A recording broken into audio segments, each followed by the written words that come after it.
એક નાનકડું ગામ હતું. ગામથી થોડે દૂર ઊંચા ડુંગરો હતા.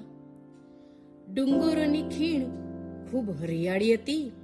ગામની બધી ગાયો ત્યાં ચરવા માટે જાય. આજુબાજુમાં ઝરણા વહેતા હોય તેનું મીઠું પાણી પીવે અને સાંજે બધી ગાયો પાછી ફરે. એક દિવસની વાત છે. બધી ગાયો સાંજે ગામમાં પાછી ફરી, પણ એમાંની એક ગાય ભૂલી પડી ગઈ. એ તો અવળા રસ્તે ચડી ગઈ. સૂરજ ડૂબી ગયો. બધી જગ્યાએ અંધારું થઈ ગયું.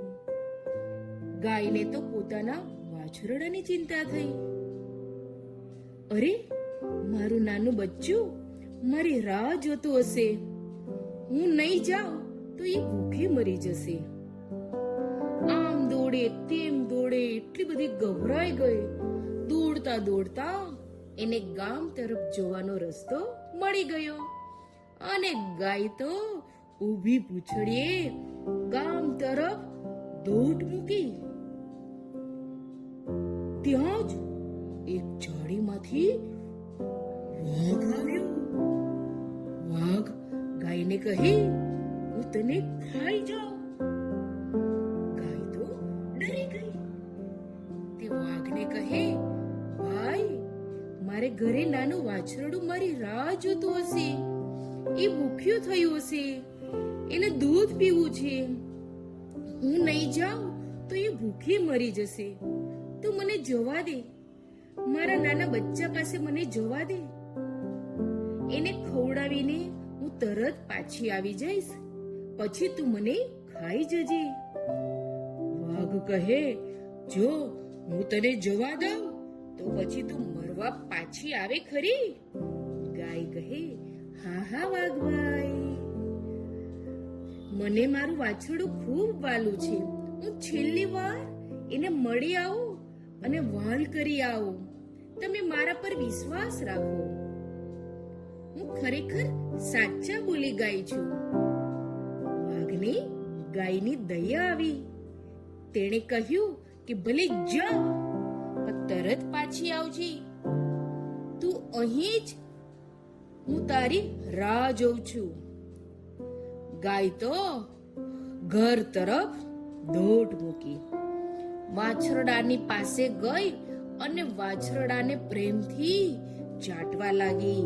એને બચબચ કરીને વહાલ કરવા લાગી. અને એનું નાનું બચ્ચું વાછરડું તો બચબચ કરતું દૂધ પીવા લાગ્યું. આમ હેતથી ગાય અને એનું બચ્ચું વાછરડું એકબીજાને જોયા કરે છે. એટલામાં નાનું બચ્ચું વાછરડું કહે, અરે મામા, તારી આંખમાં આંસુ કેમ છે? માં, તું કેમ રડે છે? શું થયું તને? ગાય કહે, કઈ નહીં બેટા, તું ભૂખ્યું થયું હતું તેનો મને વિચાર આવ્યો. જો હું પાછી ન આવું તો તારી શી દશા થાય? વાછરડું કહે, પણ એવું બને જ નહીં. તું પાછી આવ્યા વગર રહે જ નહીં. ગાય તો આ વાત સાંભળી રડી પડી. વાછરડાએ ફરી પૂછ્યું કે મામા, તું મને સાચી વાત જણાવ. આટલું બધું આજે તું કેમ રડે છે? ગાયે વાછરડાની સાચી વાત કહી દીધી અને વાછરડાને ફરીથી એને વહાલ કરવા લાગે છે. એને જીવથી ચાટવા લાગે છે અને વધારે ને વધારે ગાય તો રડતી જાય છે. અને ગાય એના બચ્ચાને કહે કે ચાલ, હવે હું જાઉં છું. મારો જવાનો સમય થઈ ગયો છે. વાલ ભરી નજરે વાછરડાને જોઈ ગાય ચાલવા માંડી.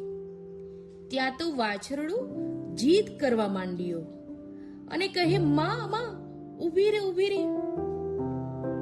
મને પણ તારી સાથે લઈ જા.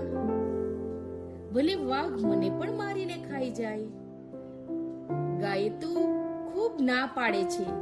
વાછરડું તો એકનું બે ન થયું. એ પણ ગાયની પાછળ પાછળ ખીણમાં આગળ ચાલતું ચાલતું જાય છે. દૂરથી વાઘ ભાઈએ તો ગાય એનું વાછરડું બંનેને આવતા જોયા. તેને થયું કે અરે અરે, આ ગાય તો ખરેખર સાચા બોલી ગાય છે. ગાય તો વાઘ પાસે આવી તેણે કહ્યું કે લો વાઘ ભાઈ, હવે તું મને પણ ખાઈ જા અને મારા બચ્ચાને પણ ખાઈ જા. વાઘને તો બંનેની દયા આવી. તે કહે બહેન, તું તો ખરેખર સાચા બોલી છે. મરવા માટે કોઈ પાછું આવતું નથી. તે મને આપેલું વચન પાડ્યું અને વળી સાથે તારા નાના બચ્ચાને પણ લાવી છે. તેથી હું બહુ ખુશ છું. તને હું નહીં મારી શકું. એમ કહી વાઘ જંગલમાં જતો રહે છે. ગાય વાછરડાને હેતથી ફરીથી ચાટવા લાગે છે અને વાલ કરવા લાગે છે. અને ગાયને એનું બચ્ચું વાછરડું દોડતા દોડતા પાછા ગામ તરફ આવી જાય છે. બાળ મિત્રો, નાના નાના ભૂલકાઓ, વાર્તા કેવી લાગી તમને? હવે ફરીથી નવી વાર્તા લઈને હું આવીશ.